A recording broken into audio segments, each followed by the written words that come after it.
us through the pass to Tyquan there in the fourth quarter? Yeah, I mean, I think with we had the pass on the field, and with the review, I got to talk it over with the guys on the sideline, and we thought they might play a man coverage, and we had a good play that we got to, and it was just about buying time, with that defensive line, and so I wish I could have got it a little bit further and made an easier catch, but a tremendous catch by him on that right there, and then securing it and getting us to the one so we can score a touchdown.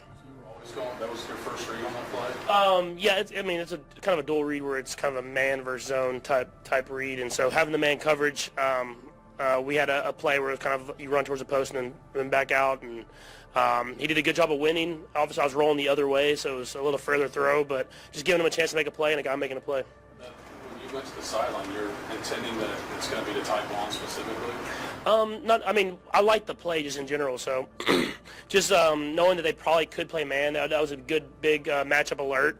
And so going over there talking with Nags and Coach Girardi and Coach Reed and saying, like, if it's man, go there. If it's zone, we have another place we can get to. And then all else fails, you throw the ball short, get some more yards so we can kick a field goal. And so having that time, we were all on the same page, and we were able to go out there and execute.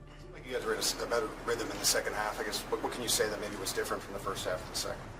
And we just executed better. I mean, I think the first few drives, we drove the ball really well down the football field. We just had mistakes and penalties and, alignment stuff that we're going to have to clean up for sure.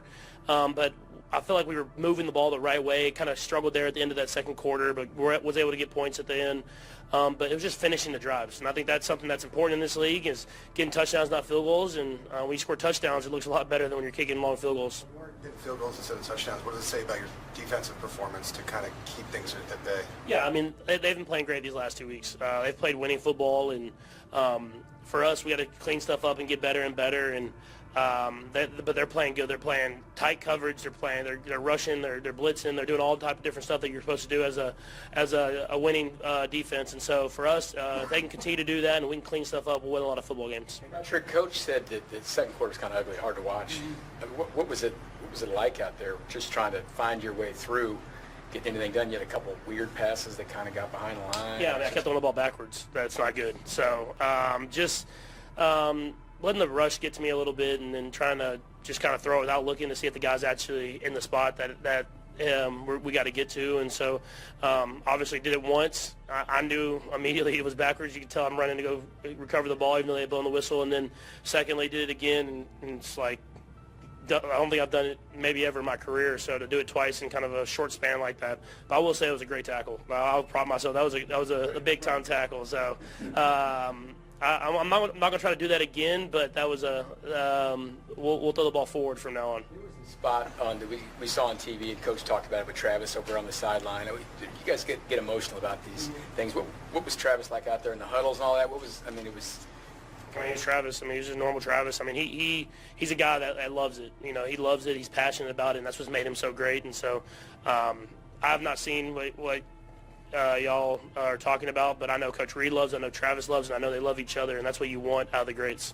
On the first touchdown pass, it seemed like maybe Tyquan wasn't your first option. Just does that play a culmination of the trust you sort of developed in him to see sort of on that back shoulder to see that he's open? Yeah, for sure. Just knowing kind of the coverage, I think that was a good job by him. Knowing that we were trying to kind of get something to Juju or Travis out in the flat, and then kind of having a spot up route for Juju, and how their double guy, kind of like last week with the Eagles, double guy ran to get to Travis and get out of the way. It puts Tyquan in a one-on-one situation there at the backside, and he did a good job getting open and then being in the right spot. So when I turn to get to that third progression, he's right in my vision. I can make the throw. That play that you made on Okereke, that was a huge play. It saved 7 points there. What kind of impact do you think that had on the game? Yeah, it was a huge play. It was fixing my own mistake. You don't want to it's hard to take credit for it because you are the reason that it happened, but obviously a big moment because he's about to pick that ball up. I can see his eyes get big, like he's about to score a touchdown, and that's what you got to finish in this game. You got to compete. You got to love the game, and whenever you make a mistake, you got to still leave it all on the line. And we were able to get that ball back, and the defense got a huge stop for us there at the end of the half, and then we were able to get 3 points. So definitely a momentum swing, and making a bad play not as bad. Patrick, you hit Tyquan earlier on that drive on like a 3rd and 8, I think it was. But were you targeting him, or because I was throwing it to I was throwing it to Hollywood, who was open, and Taekwon was running the post, and he got, I think, a little jammed up at the line of scrimmage. And I saw Hollywood, but I also saw Dexter Lawrence. So I was trying to throw it to a spot, and I heard the crowd kind of reacting that bad way, and then I looked up, and the guy that I wasn't throwing to caught it. So I was just like, let's go. And then just the other thing, that first drive of the second half, it looked like you guys were as sharp as you've been. What went into that? I mean, was it some kind of reboot at halftime in some way? Yeah. I mean, we talked at halftime. I think more than anything, guys we wanted to execute. You know, at the end of the day, it's all about execution in this league. And when you make one mistake, you can really hurt your drive. Defenses are good, and they do a good job of capitalizing on that. And so we had a couple drives early in the game that we drove down the field and we pushed ourselves back and had to kick long field goals. And so for us, just executing all the way throughout a drive and seeing that, I mean, that's where we want to be, and we have to continue to do that more often. Just ask this because I don't want to assume anything. You probably didn't get many reps with Taekwon last year at all, right?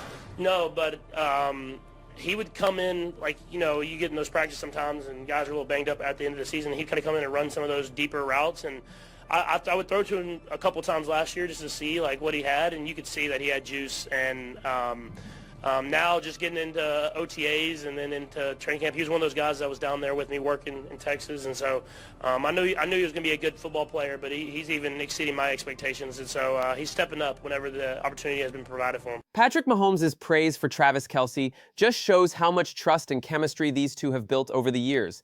It's not just about stats. It's about leadership, consistency, and delivering when it matters most. As the Chiefs continue their push this season, it's clear that the Mahomes-Kelce connection will remain at the heart of their success. And with all the extra attention Travis is getting off the field, moments like this remind us why he's still one of the most reliable stars in the NFL. What do you think? Is this the best version of the Mahomes-Kelce duo we've ever seen?